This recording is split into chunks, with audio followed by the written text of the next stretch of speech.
পৃথিবী সৃষ্টির 50,000 বছর পূর্বে ভাগ্য লেখা হয়েছে। মায়ের পেটে যেদিন 4 মাস সেটাকে পুনরায় লেখা হয়েছে। মানুষ কে কি করবে, কোথায় থাকবে, কি খাবে, পৃথিবী সৃষ্টির 50,000 বছর পূর্বে এগুলো লেখা হয়েছে। সেটাকেই মায়ের পেটে 4 মাস তখন পুনরায় বাস্তবায়ন করা হয়েছে, যা আমরা পৃথিবীতে এসে ভালো মন্দ ভোগ করছি। 19-20 করার কারো কোনো ক্ষমতা নেই। এটা স্বাভাবিকভাবে সামাজিকভাবে একজন আরেকজনের উপরে দোষারোপ করে থাকি।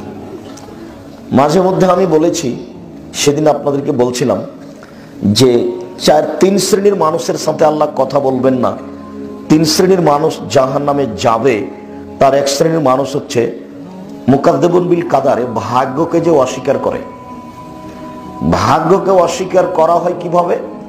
যে আপনার ছেলে আর আমার ছেলে ঢাকা থেকে আসছিল, সিরাজগঞ্জে আপনার ছেলেটা গাড়ি থেকে নেমে গেছে, আরেকটা গাড়িতে উঠেছে।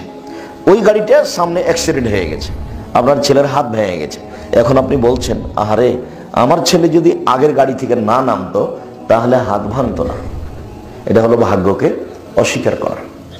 ঘটনা ঘটবে, এটা লেখা আছে তার তাকদিরে, তাই ও গাড়ি থেকে নেমেছে। আপনাকে এই দিকে আসতে হতো না যে গাড়ি থেকে নেমে এটাতে উঠেছে সেই জন্য ভেঙে গেছে। এখন আপনাকে বলতে হবে যেটা ঘটেছে তাকদির, চলো ছেলেকে নিয়ে তাড়াতাড়ি মেডিকেলে যাই, তার কি চিকিৎসা হবে এই পদক্ষেপ গ্রহণ করি। এদিকে না গিয়ে এদিকে এসেছে। যেমন রাসূল সাল্লাল্লাহু আলাইহি সাল্লাম বলেছেন, তোমরা 3টা ব্যাপারে বদদুয়া করো না। এক, নিজেদের ব্যাপারে বদদুয়া করো না, যে সব ঝামেলার মধ্যে বেঁচে থাকার চেয়ে না থাকাই ভালো। লা তাদু আলা আনফুসিকুম, বুখারী মুসলিমের হাদিস। আল্লাহ রাসূল সাল্লাল্লাহু আলাইহি সাল্লাম বলেন যে তোমরা নিজেদের উপরে বদদুয়া করো না, এসব ঝামেলা বেঁচে থাকার চেয়ে না থাকাই ভালো। এইটা হলো নিজের উপরে বদদুয়া করা। ওয়ালা তাদু আলা আমওয়ালিকুম, তোমাদের অর্থ সম্পদের উপরে বদদুয়া করো না। এই টাকা পয়সার এই ঝামেলা, মামলা, মোকদ্দমা, জমি জায়গা, এসবগুলো না থাকাই ভালো।